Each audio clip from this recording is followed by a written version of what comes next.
자, 납세지 알아보겠습니다. 납세지. 어제 납세 의무자 알아봤고, 과세기간 알아봤고, 그러면은 세 번째.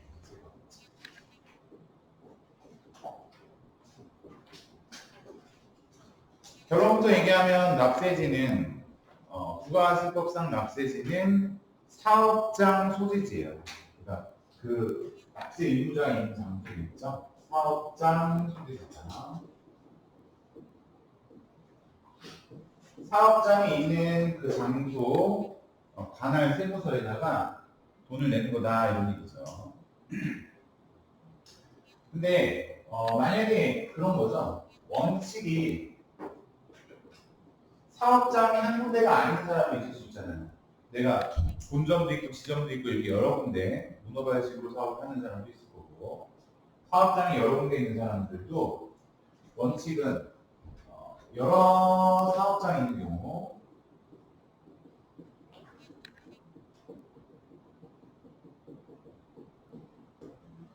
이건 한꺼번에 내는 거는 불가능하고, 원칙상으로 각자 각 사업장별로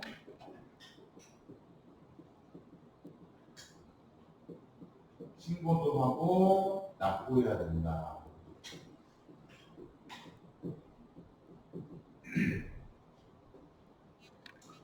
본점과 지점이 각자 부가가치세를 신고하고 납부해야 된다라는 거죠. 근데 우리는 이 부가가치세법상으로 사업장별로 이행해야 될 의무가 있어요. 부가가치세법상 사업자의 의무예요. 근데 이 의무는 방금 얘기했듯이 각 사업장별로 이행해야 돼요. 각 사업장별로. 한꺼번에 해주지 않는다 이거죠. 한꺼번에가 안 된다.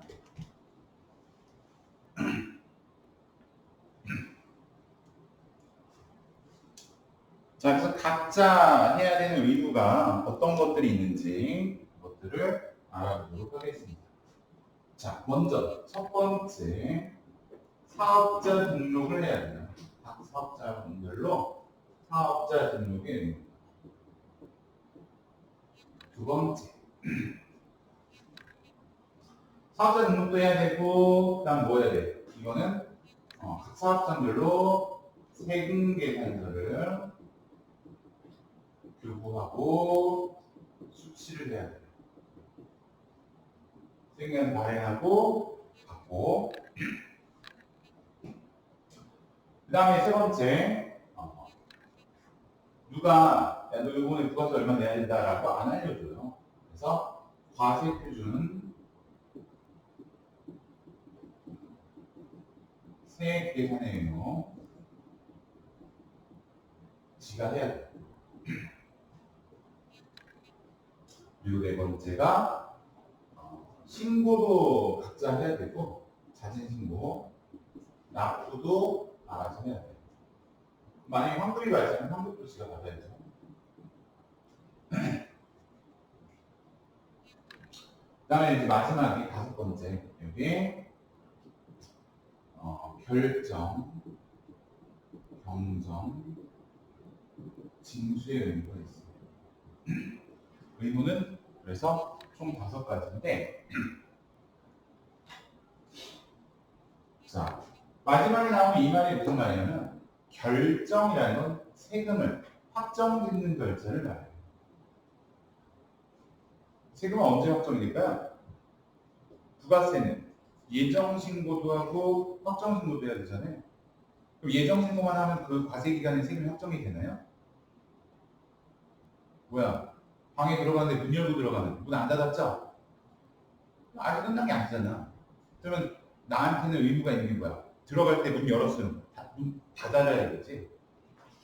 예정신고, 확정신고까지 해서 그 과세기간의 세금을 확정지어서 신고해라. 경정은 뭐냐면, 내가 신고하라고 해서 했는데 세금 신고가 잘못됐을 수도 있잖아. 그러면 그 잘못된 부분을 잘못된 부분에 대해서 조세당국의 심판에 응해야 된다는 거죠. 잘못 신고한 거를 고치는 걸 경정신고라고 해요. 잘못 신고된 부분을 고치는 거. 근데 내가 직접 고치는 건 수정이라고 그러고, 세무서에서 나와갖고 혹시 잘못 신고한 부분이 있으면 바로 잡아주는 거, 그런 걸 경정이라고 해요. 경정을 거치게 되면 공짜를 안 해줘요. 세무서에서 야, 너 세금 못 닦고 신고했어. 나왔다는 건 얘가 이미 이렇게 돼 있다는 거죠. 그래서 나한테 가산세나 이런 벌받은 이런 거 벌금이 부과가 될 수 있어요. 과태료. 그래서 그런 거에 응해야 된다. 그래서 5번은 좀 약간 추상적이긴 한데 순서 얘네들이 부가가치세법상 사업자가 응해야 되는 의무다 이렇게 말할 수가 있습니다. 근데 이런 것들을 한 군데에서 하는 것이 아니라 각자 해야 된다는 거죠. 각자. 자, 그랬을 때 여러분 교재 192페이지를 보세요. 야, 그럼 야 정신 바짝 차리고 내가 사업장에서는 꼭 이걸 해야 되는구나 이걸 알겠는데 어디가 사업장이냐 이거지. 사업장인데 이거 안 하고 있으면 나한테 페널티가 오겠죠. 가산세 물어요. 가산세. 그럼 어디가 사업장이야? 잘 보고 우리가 그 장소에서는 이 일들을 해야 된다라는 거. 교재 192페이지 보시면 사업 형태별 사업장이라고 하는 거 보이죠? 시험에도 많이 나오니까 이런 것들 체크해 주시는데 옆에다 이렇게 적어 놓으세요. 주로 사업을 관리하는 장소. 주로 사업을 관리하는 장소를 우리는 사업장이라고 합니다. 납세지가 됩니다. 이거죠. 사업을 관리하는 장소를 납세지로 보고 있다라는 거. 자, 살펴보겠습니다. 첫째, 광업이에요. 광업. 광업은 여러분 어떤 일을 하는 걸 광업이라고 하냐면 광업하면 여러분 못 떠오르세요? 뭐 그런 것도 있죠. 다이아, 금, 광업, 연탄 캐는 거 이런 거. 광산에서 광물을 캐는 걸 광업이라고 해요. 주로 이제 우리나라는 뭐 연탄 이런 거 많이 캐죠. 옛날에는 캔데 지금은 많이 없어졌죠. 그럼 여러분 광산에서 광물을 캔다 그럴 때 인부들이 그 광산 안에서 그 사람 금태 체크하고 월급 계산하고 뭐 이렇게 할까요? 그 안에 뭐 깜깜해하고 뭐 보이겠어? 그러니까 이 사람들이 처음에 출근해갖고 직결하는 장소가 있겠지. 사무실 같은 거. 거기 모여가지고 뭐 밥도 먹고 뭐 금태 관리도 하고 급여 계산도 하고 등등등을 할 거란 말이에요. 그 장소를 이제 우리가 광업사무소의 소재지다라는 거죠. 사무실. 내가 처음에 출근할 때 거기 가서 들러서 옷 갈아입고 들어갈 거 아니에요. 그래서 사업을 관리하는 장소가 되겠죠. 광업사무소의 소재지다. 두 번째, 제조업이에요. 제조업은 물건 만드는 걸 제조라고 그러죠. 그래서 최종 제품이 완성되는 장소인데 약간 다르죠. 사업을 관리하는 장소라고 했는데 여기서는 최종 제품이 완성되는 장소고 여기서 추가해야 돼서 좀 설명을 하자면 만약에 내가 여러분 물건을 A라는 곳에서 만들어 갖고 B에서 따로 포장을 하고 있어요. 그러면 만들어지는 곳은 A인데 B로 옮겨가지고 포장을 하고 있다 그러면 B는 사업장으로 안 쳐줘요. 포장만 하는 곳, 용기에 충전만 하는 곳은 사업장으로 분류되지 않는다는 거.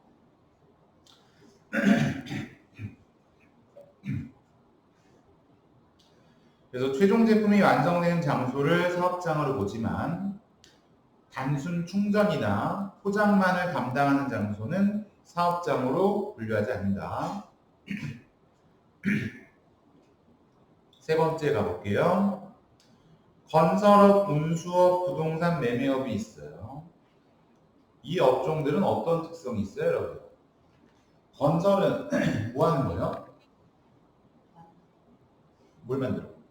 건물, 집 이런 거 만드는 거죠. 운수는 운수 손님 태우는 거죠. 택시나 버스 이런 거. 그 다음에 부동산 매매는 땅이나 건물을 사고 파는 걸 부동산 매매라고 그러죠. 그럼 얘네들의 특징을 보면 여러분 한 장소에서만 영업을 하지 않는다는 거예요. 그죠? 여러 군데 사업을 여러 장소에서 한다는 거죠.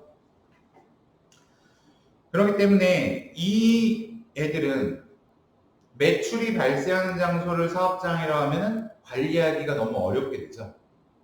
그렇기 때문에 여기서는 사업을 관리하는 장소로 보고 있는데 법인이 있는 장소, 법인이 등록되어 있는 장소니까 법인의 등기부상 소재지. 개인의 경우는 업무를 총괄하는 장소, 즉 사업을 관리하는 장소다 이런 개념인 거예요. 한편 구분해야 될 것이 뭐냐면 부동산 매매와 부동산 임대가 다른데요. 매매는 사고 파는 거지만 임대는 뭐예요? 임대는 빌려주는 거죠. 세 받고. 근데 임대의 경우를 보면은 법인의 등기부상 소지지가 아니라 부동산의 등기부상 소지지라고 되어 있어요. 부동산. 그 말은 무슨 말이에요? 실제로 매출이 발생하는 장소라는 거죠. 그럼 왜 이거는 다르게 가는 거예요? 부동산 매매는 관리하기 힘들어가지고 관리하는 장소, 법인의 등기부상 소지지라 그랬는데 부동산은 왜 이렇게 다릅니까? 실제로 매출이 발생하는 장소랍니까? 부동산 임대 같은 경우는 여러분 내가 임대를 하긴 하지만 그 지역을 벗어나서 임대를 하지 않죠. 그러니까 뭐냐면 여러 군데 임대를 할 수 있지만 딱 그 자리에서만 임대를 하잖아요. 임대를 하는데 내가 실시간으로 왔다 갔다 할 수는 없잖아요. 그죠? 그러니까 한 장소에서만 내가 수익이 발생하기 때문에 그 수익이 발생하는 그 장소를 사업장으로 하겠다라는 거예요. 또 한편으로 대부분의 임대사업자들은 여러 건물을 가지고 있는 비중이 그렇게 많지 않대요. 건물이 여러 채 있어가지고 내가 뉴스에 나온 사람 있지 막 저희 무슨 왕이지? 아파트 왕인가? 200채 갖고 있고 150채 갖고 있고 그건 아주 드문 케이스예요. 사기꾼이고. 그래서 주로 대부분이 한 채의 비율이 거의 한 80% 이상이 돼요. 그리고 한 장소를 떠나가지고 여러 장소를 왔다 갔다 하면서 수익을 발생시키지 않기 때문에 이런 경우는 부동산 임대업은 수익이 발생하는 장소, 즉 부동산의 등기부상 소재지를 사업장으로 하고 있다는 거. 이게 좀 다르죠. 한편 무인 자동 판매기 사업, 이것도 시험에 많이 나오는 편인데 자판기 사업을 여러분 생각을 해보세요. 자판기. 내가 여러분 좀 가만히 앉아서 좀 돈을 좀 벌고 싶어가지고 만약에 예를 들어서 고속도로 휴게소마다 내가 자판기를 설치했다고 생각해봐요. 그러면 내가 여기 경부고속도로 타고 가면서 내가 자판기 다 설치해놨는데 이거를 세무서마다 내가 다 들러갖고 신고하려고 그러면 이거 관리가 너무 어렵잖아요. 빡세잖아요. 그래서 약간 이제 오바해서 생각해보면 이제 그런 거예요. 그래서 얘도 한꺼번에 사업을 관리하는, 총괄하는 장소를 사업장으로 보는 것이 합당할 것이다. 라는 거. 자, 그래서 사업을 주로 관리하는 장소를 사업장이라고 보고 있다라는 거죠. 물론 예외는 있지만.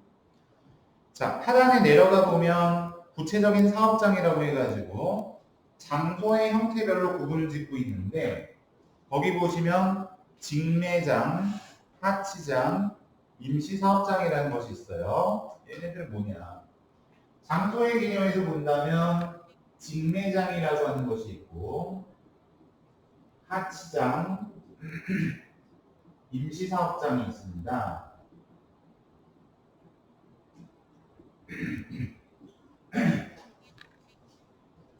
직매장은 여러분 옆에 이런 말이 써있죠. 사업자가 재화의 직접 판매를 위해서 판매 시설을 갖춘 장소다. 그러니까 쉽게 설명하면은 직매장은 판매 시설이 갖춰져 있는 장소를 의미하는데 말하자면 판매 대리점이에요. 판매 대리점.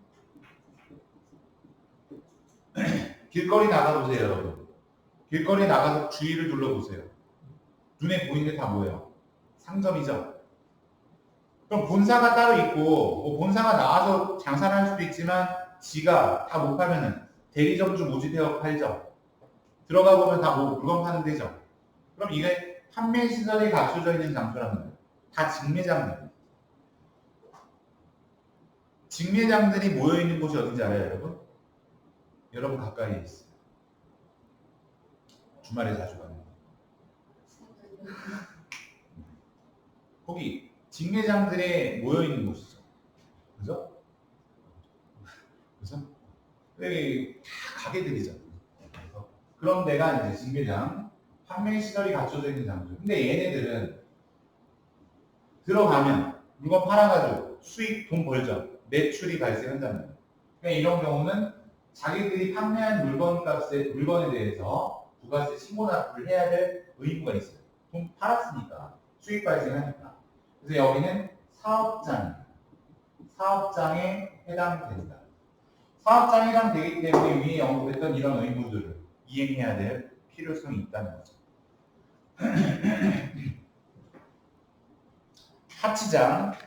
하치장은 재화의 보관, 관리 시설을 갖춘 장소이기 때문에 쉽게 설명하면 이거는 뭐야? 창고야, 창고.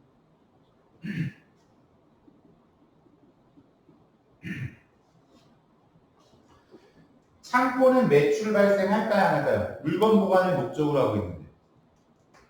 여기 직매장은 매출이 발생하고 얘는 매출이 안 발생하겠죠? 사람이 항시 상주하거나 이런 게 아니라 뭐 가끔 차가 한 번씩 들어와가지고 물건 놓고 가고 이러는데 여기를 사업장이라고 볼 수 없다. 그래서 하치장은 사업장이 아니기 때문에 부가가치세 의무들을 이행하지 않아도 된다. 그런 얘기고. 세 번째로 임시사업장이 있습니다. 임시사업장이라는 거니까 잠시 동안 열려있는 사업장이라는 거예요.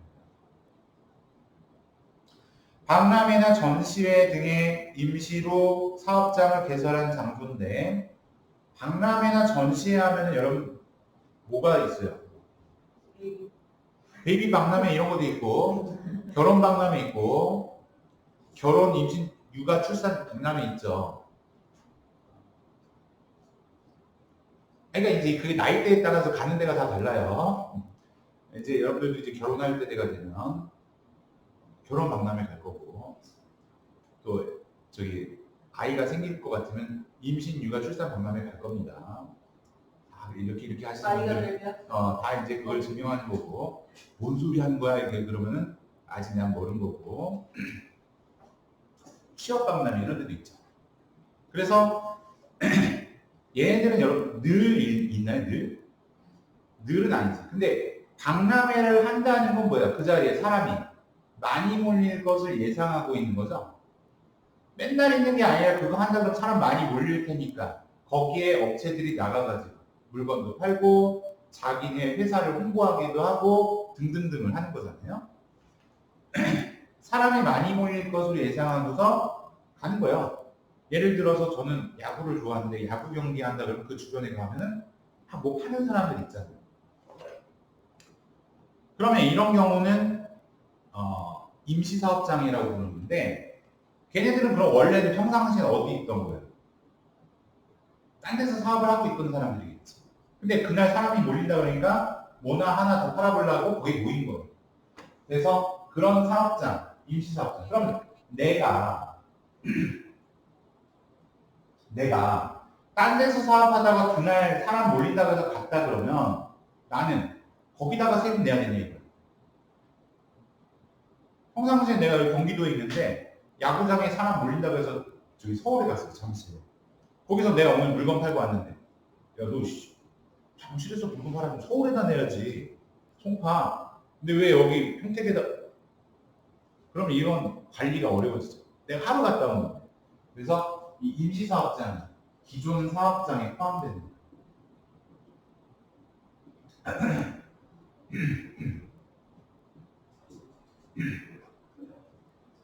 별도의 사업장으로 보지 않는다는 얘기예요. 별도의 사업장으로 보지 않고 기존 사업장에 포함한다. 그래서 얘는 뭐 누구 콘서트 한다거나 뭐 축제한다거나 뭐 이러면 사람 몰렸을 때 그 장소에 임시로 열리는 장소 이런 것들을 의미합니다. 알았죠?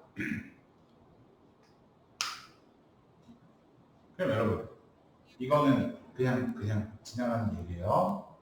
가끔 이렇게 길 가다 보면 전단지가 벽보로 이렇게 딱 붙였는데 창고 대방출 본 적 있어요? 90% 세일 뭐 이렇게 나이키부터 이렇게 가본 적 있어요? 좀 몇 번 가봤는데 그건 뭘까? 창고 대방출은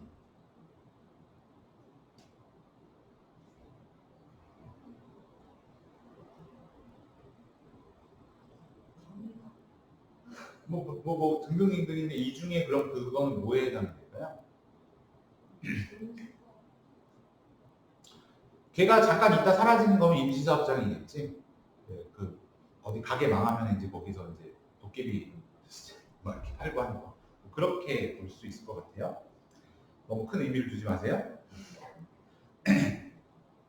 자, 193페이지로 넘어가 보기 전에 잠깐 이 얘기를 한번 볼게요. 이제 보조교재에다 제가 적어놨는데 원칙적으로는 이런 것들을 그러니까 각자 사업장별로 해야 된다라고 얘기했는데 근데 나 사업장 여러 군데 있어요. 불편해요. 근데 이렇게 하려고 그랬거든요. 그래서 예외 규정이 있어요. 제가 미리 힌트를 드리는데 원칙을 정린다는 건 예외를 얘기하기 위한 사근작업입니다. 예외는 두 가지가 있는데 먼저 첫 번째가 주 사업장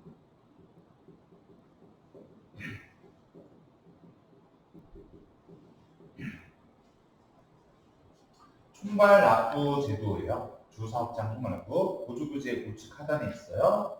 잠시 읽고 정리해 볼게요, 여러분. 주 사업장 총괄 납부는 납부 환급을 제외한 부가가치세 신고, 세금계산세 교부 수취 등의 의무는 사업장별로 이행해야 된다고 했죠. 무슨 뜻이냐면 여러분, 이 의무들 중에 이 이름이 뭐예요? 총괄 납부잖아요. 납부. 그러니까 여기 중에 요것만 한꺼번에 할 수 있게 해줄게. 그럼 나머지는 원래대로 해 각자. 그래서 주사업장 총괄납부는 사업장이 몇 군데 이상일 때 한 군데인데 해달라고 하면 돼요? 2개 이상이어야 되겠지. 그래서 2개 이상 사업장인 경우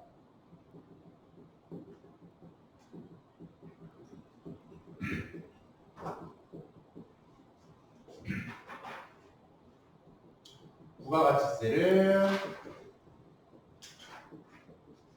총괄하여 신고는 못해요. 납부할 수 있는 제도. 납부할 수 있는 제도.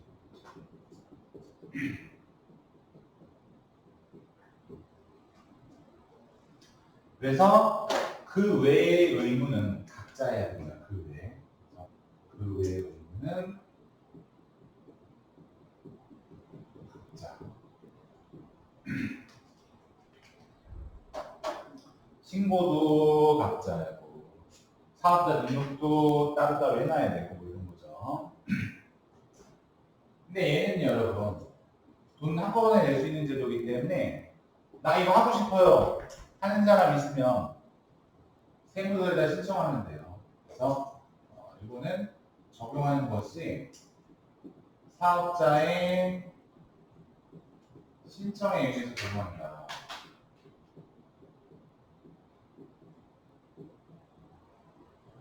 즉 국세청장의 승인이 필요하지 않다라는 거예요.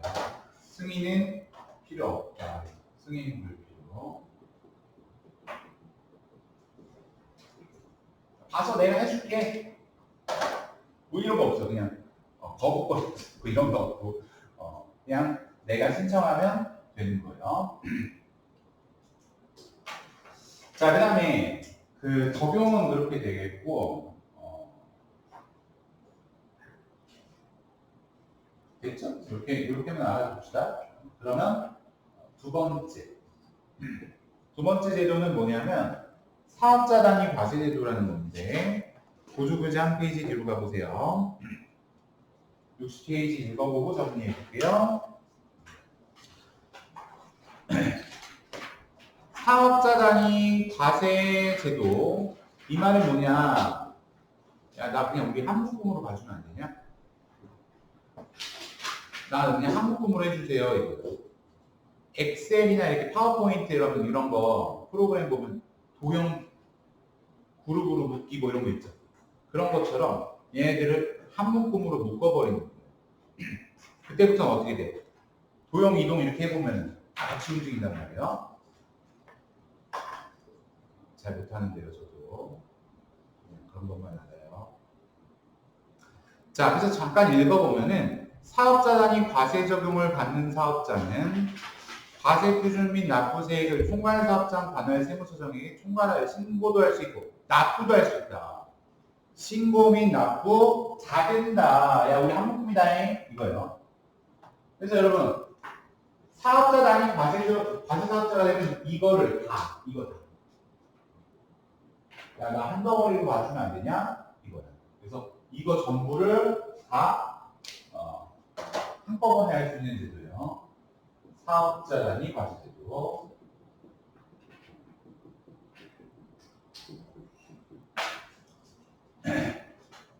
나중에 한 문법으로 보면 안 되냐?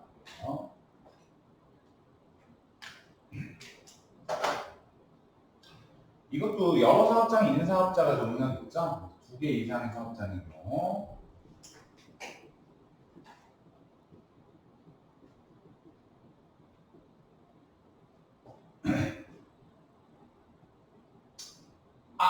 여기서 이 얘기 빼먹는 게 하나 있는데 이따 좀 이따 얘기할게요. 지나가다가 생각이 났어요. 주된 사업장에서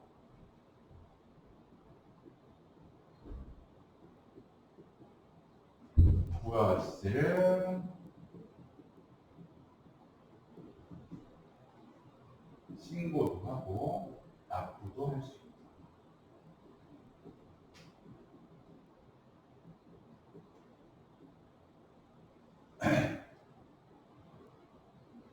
자, 요 얘기 잠깐 할게요. 위에서 빼먹고 얘기한 거. 주사업장 총괄 납부라고 했을 때 여기서의 주된 사업장은 여기서 추가할게요, 여러분.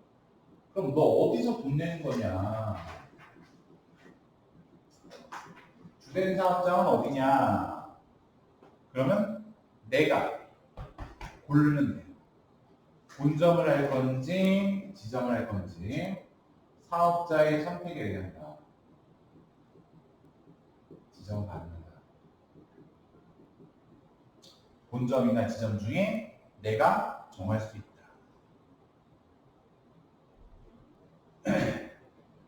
그래서 자 사업자 단위 과세 제도로 가보면은 나 이거 한꺼번에 묶어주세요인데 내가 신청한다고 알아서 묶어줄게가 안 돼요. 이건. 효력이 더 세죠. 그래서 적용받으려면 어떻게 해야 됩니까? 내가 신청하면 국세청에서 세무서에서 승인을 내줘야 돼요. 내가 보고 알아서 내가 너 되면 해줄게. 그래서 세무서장에 승인 필요하다.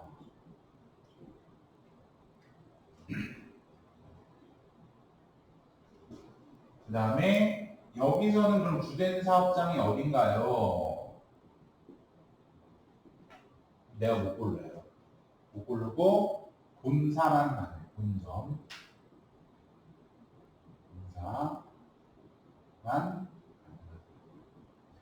이 경우 본점을 기준으로 묶어버리기 때문에 이 경우 본점으로 통폐합이 돼버리는 거예요. 본점으로 다 하나로 묶어버리기 때문에 이 경우 본점을 제외한 나머지 사업장은 사업자 등록이 말소돼버려요. 본점을 제외한 나머지 사업장은 사업자 등록이 말소됩니다.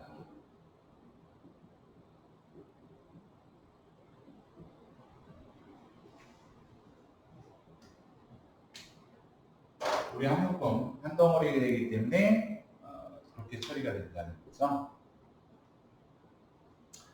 자, 그런 내용들 추가해 주시면 되겠습니다.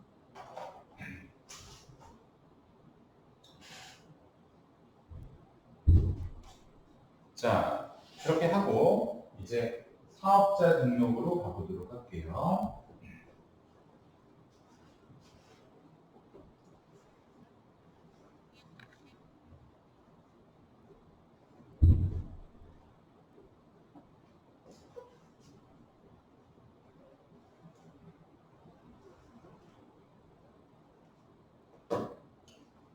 자, 교재 193 사업자 등록 살펴보도 되겠죠, 여러분? 자, 193페이지 가보도록 하겠습니다. 사업자 등록의 이 부분을 보는데, 자, 첫 줄에 보시면 사업자 등록이란 부가가치세 납세 의무자에 해당하는 사업자 및 그에 관계된 사업 내용을 관할 세무서 대장에 등록하는 것을 말합니다. 이게 무슨 말이냐면 쉽게 말해서 이렇게 지금 돌려서 되게 이렇게 좋게 말했지만 결론은 뭐예요? 내가 납세 대상자라는 것을 그 나라에다가 등록하는 거죠. 앞으로 저는 상납하겠습니다라고 등록하는 거란 거예요. 그러니까 얘가 뜯어갈 수 있게끔 등록하는 절차를 사업자 등록이라고 부르는 거예요. 그러다 보니까 이거는 법적으로 언제까지 등록해야 되는지 의무가 있어요. 그래서 첫 줄에 보시면 사업자 등록의 절차라고 하는 거죠. 신규로 사업을 개시하는 자는 사업장마다 사업 개시일부터 아까 의무가 있다고 그랬죠. 그래서 20일 기억해 두세요. 체크해 주시고 그래서 20일 이내에 사업장 관할 세무서장에게 등록해야 한다라는 거. 20일. 사업 시작하고 늦어도 20일 안에는 가서 등록하세요 라는 거죠. 근데 만약에 그럼 20일 동안 하라고 했는데 여러분 20일 넘으면 어떻게 될까요? 등록 안 받아줄까? 야, 의제 왔어. 안 받아줄 거야. 이렇게는 안 하고 가산세를 부과하고 또 매입세액을 공제해주지 않아요. 그 얘기 좀 이따 해볼게요. 20일 기억해 두시고 다만 신규로 사업을 개시하려는 자는 사업 개시일 전이라도 등록할 수 있다. 그러니까 무슨 의미냐면은 만약에 여러분 내가 사업 시작하고 나서 정신없어서 못 갈 수도 있잖아요. 그럼 미리 등록하는 거는 괜찮다라는 거죠. 미리 등록하라고 하는 거. 제가 아까 얘기했잖아요. 이게 돈 걷어가려고 등록하는 건데 미리 왔다고 너 왜 빨리 왔어? 이렇게 얘기 안 하죠. 괜찮아. 와서 등록해보라. 이렇게 해야지. 그래서 신규 사업자 같은 경우는 미리 등록하는 것도 괜찮다. 자, 그리고 사업자 등록증의 교부에 대해서 보면 사업자 등록에 신청을 받은 사업장 관할 세무서장은 신청일로부터 2일 이내에 체크해 주시고요. 이렇게 기한이 정해져 있는 건 꼭 기억해야 돼요. 2일 이내에 등록번호가 부여된 사업자 등록증을 신청자에게 교부해야 한다. 그러니까 여러분 아무리 늦어도 2일 이내에는 이제 발행이 되도록 되어 있는데 대부분의 경우는 당일날 해줘요. 당일날. 근데 늦어도 2일이라는 얘기죠. 늦어도.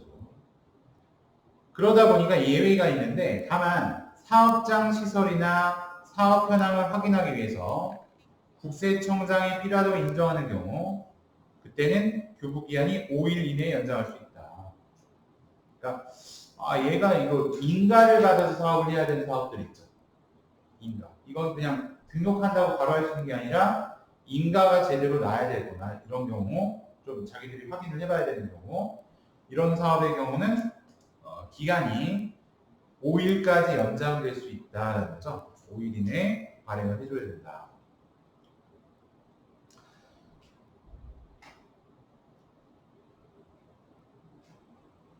하나 더 여러분 거기다가 적어 놓으실래요? 그럼 사업자 등록의 신청은 이거 지금 몇 번이죠?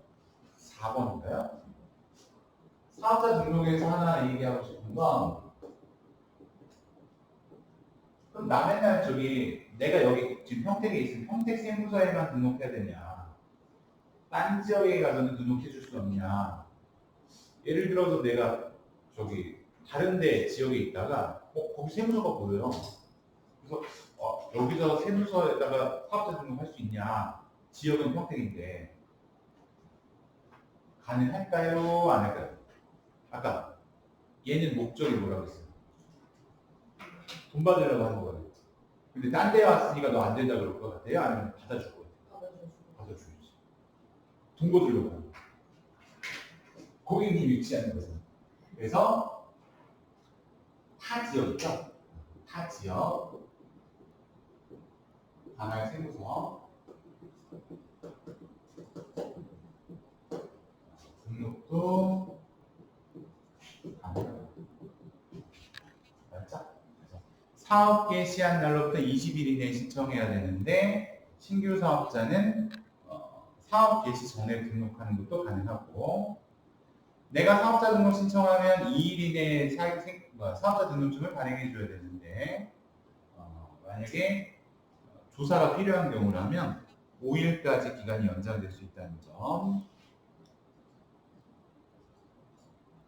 그리고 그 지역은 꼭 내 관할 세무서가 아닌 타 지역에다가도 등록할 수 있다는 점. 자, 그럼 밑으로 가서 사업자 등록의 정정신고라는 걸 읽어보겠습니다. 사업자가 다음에 해당하는 경우에는 지체 없이 세무서장, 관할 또는 그 밖의 모든 세무서장이죠. 이것도 그러니까 딴 데서 다 받아준다는 얘기예요. 정정신고도. 사업자 등록 정정신고를 해야 된다. 그러니까 가까운 데 가시라는 얘기죠. 자, 그러면 사업장 이거 오타예요, 여러분. 사업자 등록이에요. 사업자 등록. 사업장 등록이 아니라 사업자 등록. 이응 지우고 기억 넣고 사업자 등록 정정신고를 받은 세무서장은 상호 변경 시에는 당일, 그 밖의 경우는 2일 이내에 징정된이 아니고 정정된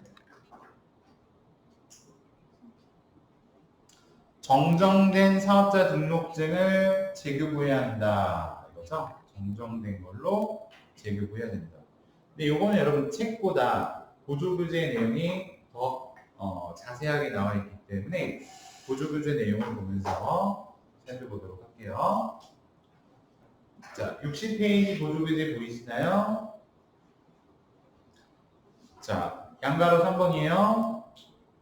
자, 거기 보시면 등록 정정 사유에 보면 1번 상호를 변경하는 때 2번 통신 판매업자 사이버몰의 명칭 사이버몰의 명칭이 상호 변경 같은 거죠. 또는 인터넷 도메인 이름을 변경하는 때 이 두 가지는 신고일 당일날 제교부해줘요. 왜냐하면 단순한 변경으로 보기 때문이죠. 이거 별거 아니잖아. 상호 바뀌는 거하고 그 다음에 인터넷몰의 명칭이나 주소 바뀌는 거 이런 것들은 당일날 해줄게. 단순한 거니까. 근데 3번부터 10번까지는 사업에 관련된 변경, 그러니까 나름 중요한 변경이라는 얘기죠. 그래서 기한이 2일 이내다라는 거예요. 2일 이내에 제교부한다. 첫 번째, 법인의 대표자 변경. 그럼 여러분, 법인이라는 것은 대표자하고 개인이 어때요? 아니, 법인은 대표자하고 회사가 같아요? 다른 걸로 봐요.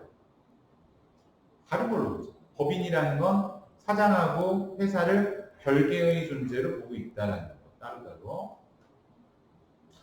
그러면 법인의 대표자 변경은 정정으로 봐주는데 옆에다 적어주세요.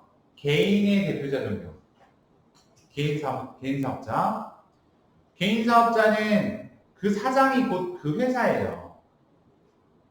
그래서 개인의 대표자 변경은 폐업사예요. 폐업.